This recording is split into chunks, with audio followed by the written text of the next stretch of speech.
out of the Bible ideals Enoch, but his book, it was left outside from the Bible. Why did this happen? Today, in just a few minutes, you will understand the real criterion that decides what goes into the canon and what doesn't. No sensationalism and no forced mystery. And most importantly, this will strengthen your confidence in the Bible that you are reading today. Enoch appears early in the Bible as someone who walked with God. His name transcends centuries and reappears in New Testament, quoted by Judas. But the Book of Enoch, which circulated in various versions during the period intertestamental, did not enter in the biblical canon. And today you're going to understand that with clarity, respect for faith and visual evidence. Today you will see, in practice, how faith and evidence go hand in hand.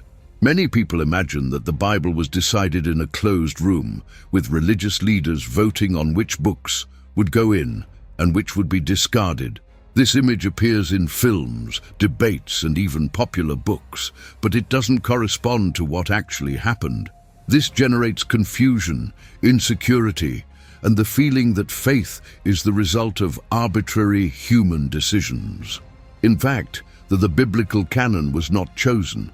He was recognized for centuries. Faith communities had already used certain texts as scripture.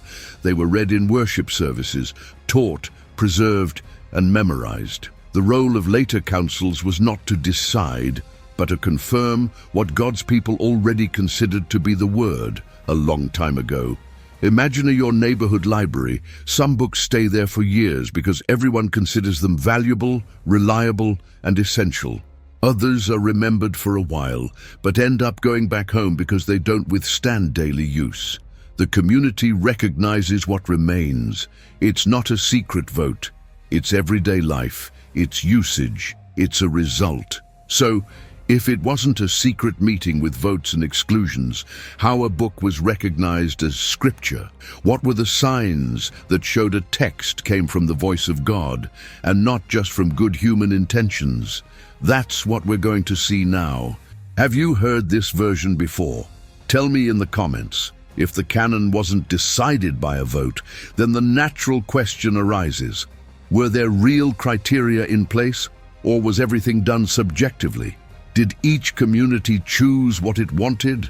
This is where many people get lost, because they imagine there wasn't a clear process. But there was, and it was more organic, spiritual, and communal more than bureaucratic. 3 criteria were constantly observed in a simple way: trusted source. The text needed to be linked to a recognized prophet, apostle, or witness. Coherence. The message could not contradict the rest of biblical revelation. Lively reception. God's people needed to use this text in faith, liturgy, and teaching for generations.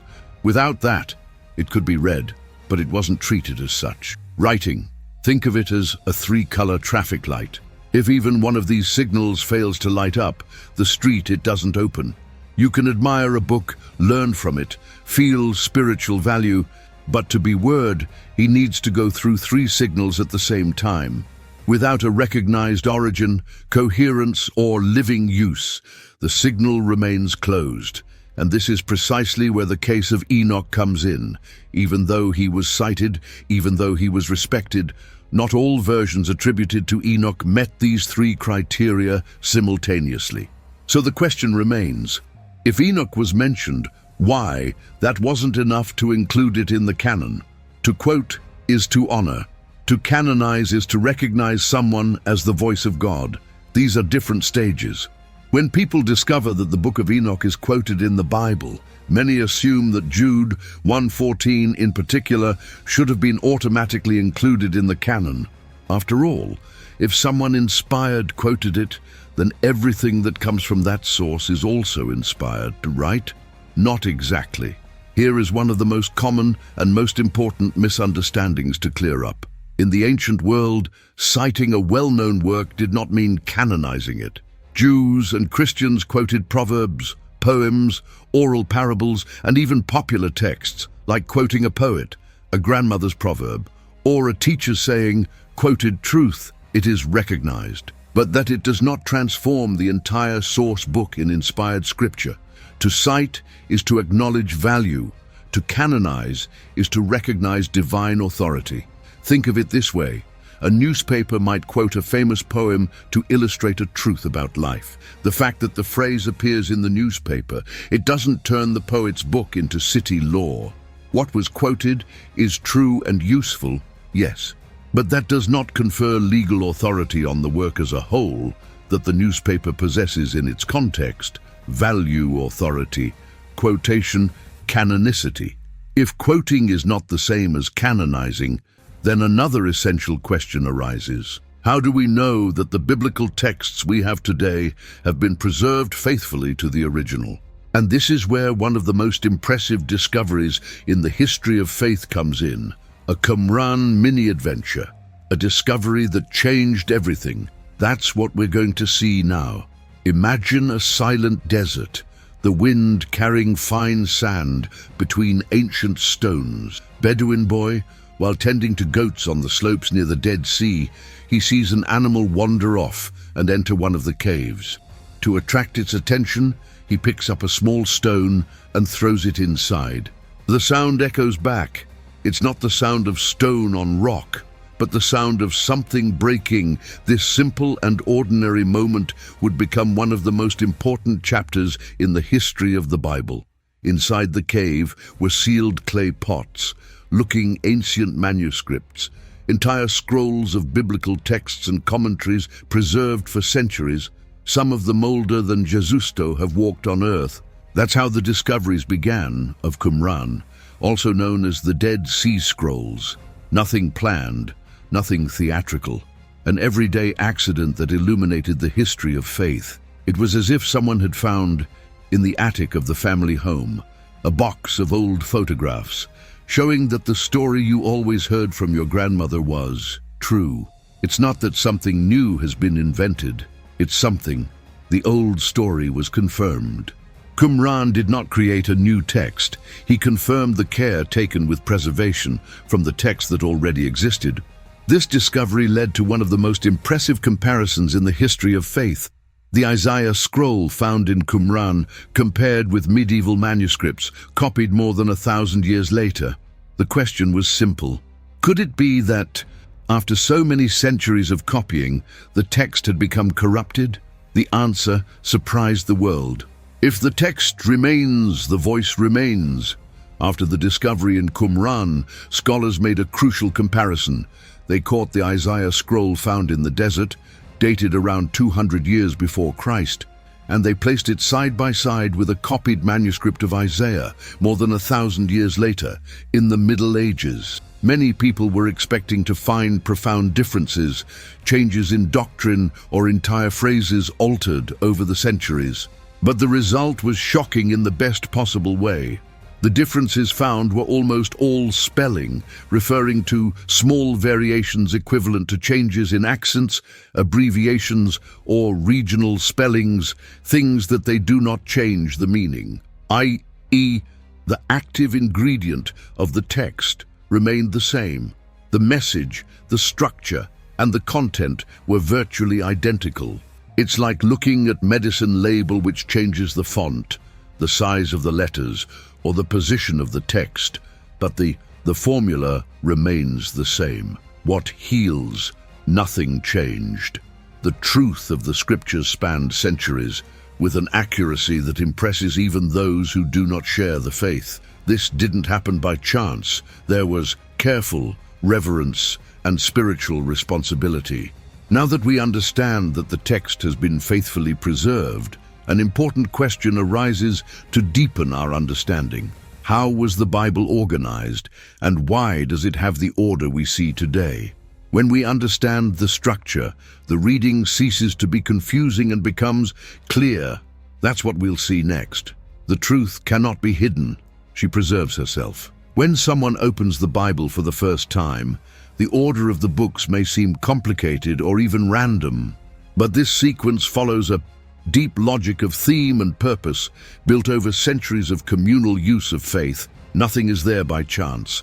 When we understand this organization, the text ceases to seem distant and begins to conversing with life. The Old Testament is organized into 4 main sections: law, which establishes the alliance; historical, which narrate the journey of the people; poetic and wise, which deal with the human soul; and prophets, who call for truth and anticipate the Messiah. The New Testament follows the same harmony of meaning: Gospels, the life of Jesus; Acts, the expansion of faith; cards, how to live this faith; and Apocalypse, the final hope. It is a day, not a jumble of texts. Imagine a living room bookcase. One shelf holds important documents, another family albums, and another books you always consult. You know, where is everything? Because it makes sense in everyday life. The Bible is organized in the same way, by function, use and purpose, so that you find what you need at the right time. Now that we understand the structure, a question arises. If the Bible is so well organized, why do some of Jesus' words seem difficult or distant from our language? Terms such as "blessed or the image of the wind, spirit," they seem enigmatic today. In the next step, we'll see how to recapture the original meaning with simplicity. If you organize books by theme at home, you already understand the logic of the Bible. When Jesus says "blessed," many hear it as an old and distant word. It seems like abstract praise, almost out of touch with reality. And when the Bible speaks of spiritusing the image of wind, ruach, some people think of it as something too mystical. What, ultimately, did Jesus mean in the language of the people of that time? Blessed are, Matt 5:3, mean shapi, favored by Godin, a happiness that it doesn't depend from the external environment. And ruach in Hebrew, Genesis 1:2, is wind, breath, spirit, the force invisible, that which moves, gives life, pushes in the right direction. That is why Jesus compares the Spirit to the wind, John 3:8.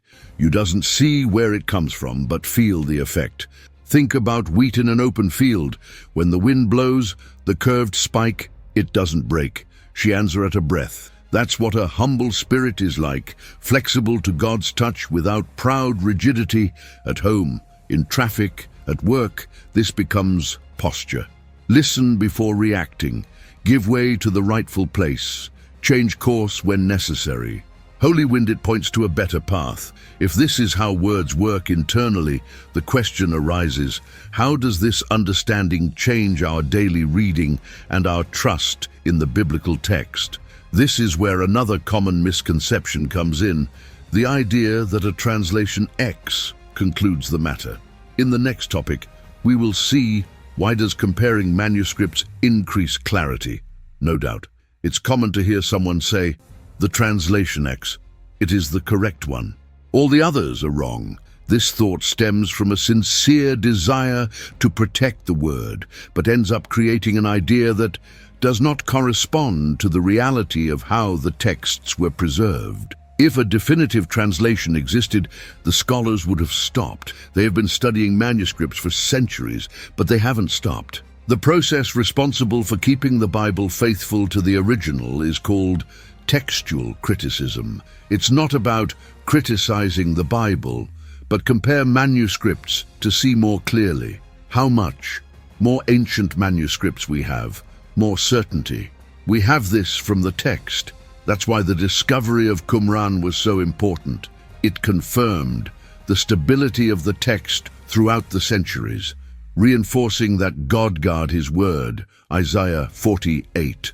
It's like swapping the glasses for a clearer degree, that the text doesn't change, you just sees better.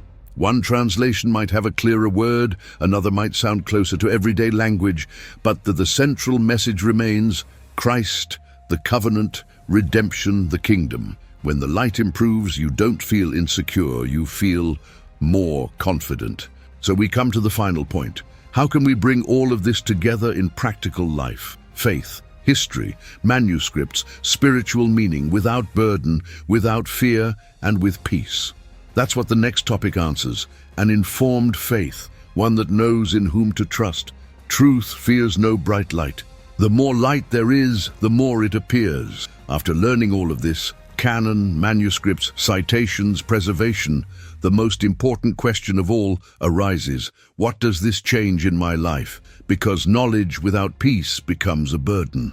But when faith is illuminated with understanding, it becomes light, firm, and rested.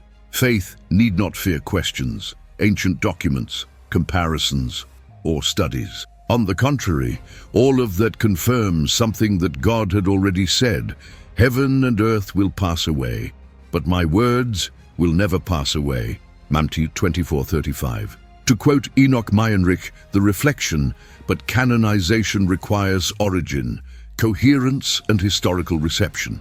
That does not decrease Enoch. He simply puts everything in its place. It's like to build a house with firm foundations. When you know where does it come from, the word, how was it stored, how it was recognized, and how it was transmitted, then you stop being shaken by rumors, controversies, and theories that appear on the internet. Instead of anxiety, you gain trust. Instead of confusion, rest. So we arrive at the central point of this journey. If Enoch was quoted, respected, and remembered, why the book assigned to him was outside from the canon? And what does this answer reveal about? How does God preserve his voice in history? That's what we're going to see. Now, in the final revelation, clarity, confidence, path. Now, let's get to the most important point. The key is simple and liberating. Citing Enoch illuminates, but does not canonize. What canonizer? It's not an isolated mention, but rather historical, coherent, and community-based recognition, yes, prophetic voice over time. This is how the church discerned reliable origin, plus consistency with the revelation, plus lively reception. When this converges, the people of God hears the same voice. Think about doors that open as you approach the light. The truth no locks needed to protect herself. Shinvites. As you walk, the clarity increases and the outlines become sharper. Like illuminated sanctuary, where there is light, the truth is revealed. In everyday life, this becomes ruach posture, to bend like wheat to the breath of God. Less dispute, more discernment, less anxiety, more rest. Blessed are the poor in spirit, those who answer to the holy wind. Informed faith to practical peace. Which part do you like the most? Surprised? Do you think that truth was hidden or just misunderstood? Comment here. I want to hear you read it. If this message brought you clarity, breathe for a moment. The word was not made to be a heavy stone, but illuminated path. Here we learn together, without fear of the truth. Sign up and activate the bell to walk with me in the next chapters. And comment here. What has changed in your view of Enoch today? I read every comment, carefully, really carefully. Now, if you want to give the next step, there is a verse that crossed over 2,000 years, almost silent, ignored, hidden, and that the enemy hates for you to find out. It did not disappear. It just stayed on the edge of hurried glances. Click now on the verse hidden for 2,000 years that Satan hates. Let the music hold your breath. Slow cut to the final screen with just this video featured, and the narration ends in a low voice. The light is not lost, it waits. See you there.